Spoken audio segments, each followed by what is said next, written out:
NATO sudden week అయిపోయింది కదా, మనం అనుకున్నంత లెవెల్లో నాటో నాటో లేదు అసలు. నాటో లేకుండా స్ట్రాంగ్ తెలుస్తుంది. ఇప్పుడు యూకే కూడా దాదాపుగా చాలా అవమానించాడు, చాలా క్లియర్ ప్రైమ్ మినిస్టర్ అవమానంగా మాట్లాడాడు, చాలా ఘోరంగా అవమానించాడు.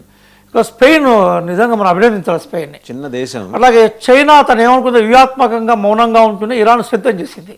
చాలా ఆశ్చర్యకరమైన విషయం ఏంటంటే ఈరోజు ఇరాక్ ఇంత బలంగా ప్రతిఘటించడానికి ప్రధానమైన కారణం నేను అనుకుంటుంది ఏంటంటే చైనా సపోర్టు, అమెరికా మనకి రష్యా సపోర్ట్ కాదండి.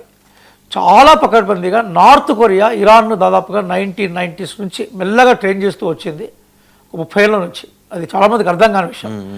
ఈరోజు ఇరాన్ మొత్తం అండర్ గ్రౌండ్లో నిండా కూడా టోటల్గా డ్రోన్స్, మిసైల్స్ అనే టెక్నాలజీ ఏదో అది సౌత్ కొరియాకి సంబంధించిన ట్రైనింగ్గానే వాళ్ళకు సంబంధించిన సహకారం లాగానే క్లియర్గా ఉందనే విషయం చెప్తున్నారు.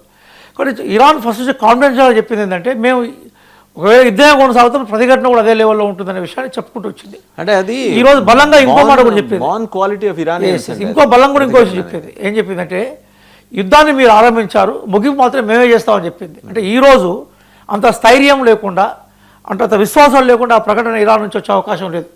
వాళ్ళ సుప్రీం కమాండర్ను కోల్పోయిన